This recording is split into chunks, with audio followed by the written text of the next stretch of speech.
Egypt की valley of the Kings में से जब इजिप्शियन किंग टूटनखामुन का खजाने से भरा टूम डिस्कवर किया गया तो इस खबर ने पूरी दुनिया में हलचल मचा दी थी। 26 फीट पहाड़ के अंदर छुपा हुआ ये टूम 3000 सालों में पहली बार खोला गया था, जिसके अंदर लातादाद खजाने और किंग टूटनखामुन की ममी भी मौजूद थी। इस टूम में से मिलने वाला सोना बिल्कुल प्योर था और इसका टोटल वजन 1,03,000 तोला सोने के बराबर था, जो तकरीबन एक टोयोटा गाड़ी के वजन के बराबर बनता है। वैसे तो इस टूम से मिलने वाला तमाम खजाना और गोल्ड प्राइसलेस है, लेकिन अगर एक एस्टिमेट लगाया भी जाए तो आज के दौर में इसकी कीमत 5.5 अरब रुपयों के बराबर है। नाज़रीन, ये टूम डिस्कवर होने के बाद आर्कियोलॉजिस्ट ये देखकर परेशान थे कि आज के मॉडर्न दौर में भी इतना ज्यादा सोना पहाड़ों से ढूंढने और निकालने में एक माइनिंग कंपनी को कम से कम भी 10 साल लग जाते हैं। तो आखिर 3000 साल पहले, जब ना ही कोई मशीनरी थी और ना ही कोई टेक्नोलॉजी, तब एंशिएंट इजिप्शियंस ने ये सोना निकाला तो आखिर कैसे और कहां से? फ्रेंच गोल्ड एक्सपर्ट थॉमस फॉशर अपनी टीम के साथ इस मुश्किल तरीन चैलेंज का राज जानने के लिए मैदान में उतर आए। सबसे पहले थॉमस ने मिलने वाले सोने को कई सालों तक अच्छी तरह स्टडी किया और उसकी कॉम्पोजिशन मुख्तलिफ जगहों से निकलने वाले गोल्ड से कंपेयर की। कई सालों के बाद आखिरकार थॉमस और उसकी टीम को ये तो मालूम पड़ चुका था कि टूटनखामुन की टूम से मिलने वाला सोना भी किंग्स वैली के आसपास के पहाड़ों से ही निकाला गया था। अब चैलेंज था वो पहाड़ ढूंढने का जहां से एंशिएंट माइनर्स इतना ज्यादा सोना निकालते थे। लेकिन ये टास्क कोई हल्का फुल्का टास्क नहीं था। किंग्स वैली के गिर्द हजारों पहाड़ मौजूद हैं और ये जानना कि सोना कौन से पहाड़ से निकाला जाता था, ये वाकई एक इंतहाई मुश्किल तरीन काम था। फ्रेंच गोल्ड एक्सपर्ट थॉमस फॉशर अपने एक आर्कियोलॉजिस्ट दोस्त के साथ मिलकर किंग्स वैली से 80 किलोमीटर दूर एक सहरा में पहुंच गया। क्योंकि इस डेजर्ट में कई ऐसे पत्थर मौजूद हैं जिनके अंदर सोने के जर्रात छुपे हैं, इसी वजह से उनका मानना था कि अगर टूटनखामुन की टूम से मिलने वाला सोना भी इसी डेजर्ट से निकाला गया था तो यहाँ माइनिंग ऑपरेशन के कोई न कोई निशानात जरूर मिलेंगे। ये सहरा 1,36,000 स्क्वायर किलोमीटर तक फैला हुआ है, जहाँ गर्मी और पानी की शॉर्टेज की वजह से जिंदगी ना होने के बराबर है। थॉमस का मानना था कि इतना ज्यादा सोना अगर इसी सहरा के किसी पहाड़ से निकाला गया होगा तो जाहिर है उसमें काफी ज्यादा मैन पावर भी लगी होगी। थॉमस और उसका साथी इसी खोज में सहरा के अंदर जाते रहे। इस बंजर सहरा में कई घंटों तक सफर करने के बाद काफी अंदर जाकर उनको पहाड़ के नीचे एक अजीब मंजर देखने को मिला।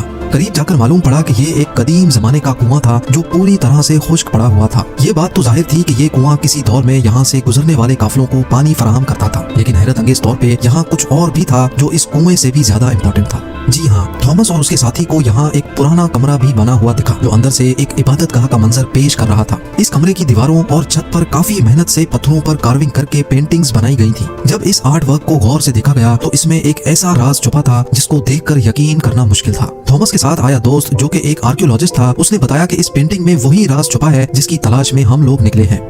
पेंटिंग में जाहिर था कि सहरा में बना ये कुआं और रेस्ट रूम इस सहरा का सबसे पहला स्टॉप है, जहां पर एंशिएंट गोल्ड माइनर्स आराम करने के लिए रुकते थे। एंशिएंट इंजीनियर्स ने गोल्ड माइन तक जाने के लिए कुओं और रेस्ट एरियाज का एक नेटवर्क बनाया हुआ था। एक अंदाजे के मुताबिक हर एक रेस्ट एरिया 70 से 80 किलोमीटर के फासले पर बना हुआ है और एक रेस्ट एरिया से दूसरे तक पहुंचने के लिए माइनर्स की टीम को कई दिन लग जाते होंगे। जहां इस रेस्ट एरिया से मिलने वाली इंफॉर्मेशन से थॉमस और उसका साथी बहुत खुश भी हुए, वहीं दूसरी तरफ उनको ये भी मालूम पड़ गया था कि ऐसे कई स्टॉप्स तक उनको आगे मजीद ट्रेवल करना है, क्योंकि जिस मंजिल तक पहुंचने के लिए थॉमस कई सालों से इंतजार कर रहा था और वो मंजिल अब बहुत ज्यादा करीब दिख रही थी। इसी वजह से उन्होंने सहरा की गहराई में जाने का फैसला किया।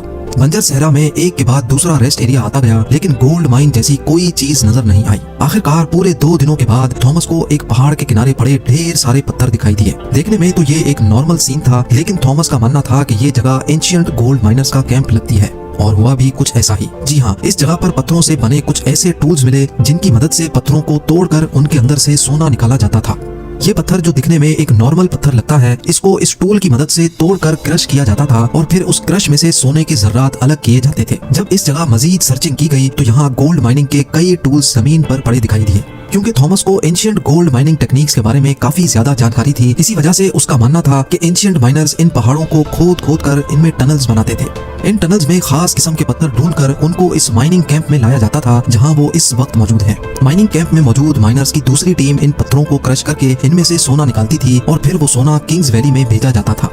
थॉमस को एक एंशिएंट गोल्ड माइनिंग कैंप तो मिल चुका था, लेकिन अफसोस इस बात का था कि जिन टनल्स की वो बात कर रहा था, ऐसा एक भी टनल उसको दिखाई नहीं दिया। शायद हजारों साल पहले खोदे गए टनल्स कमजोर थे और अर्थक्वेक्स की वजह से कोलैप्स हो चुके थे। एक्सपर्ट्स का मानना है कि गोल्ड माइनिंग का ये तरीका बहुत ही ज्यादा मुश्किल है। अगर उस दौर में 100 लोग एक हफ्ते तक गोल्ड माइनिंग का काम करते होंगे तो उसमें से वो सिर्फ 1 स्पून गोल्ड का इकट्ठा कर सकते होंगे। यानी ये कहना बिल्कुल भी गलत नहीं होगा कि टूटनखामुन की टूम से मिलने वाला गोल्ड माइन करने में हजारों एंशिएंट माइनर्स एक ही वक्त में काम करते थे, लेकिन फिर भी उनको ये टास्क कंप्लीट करने में कई साल लगे होंगे।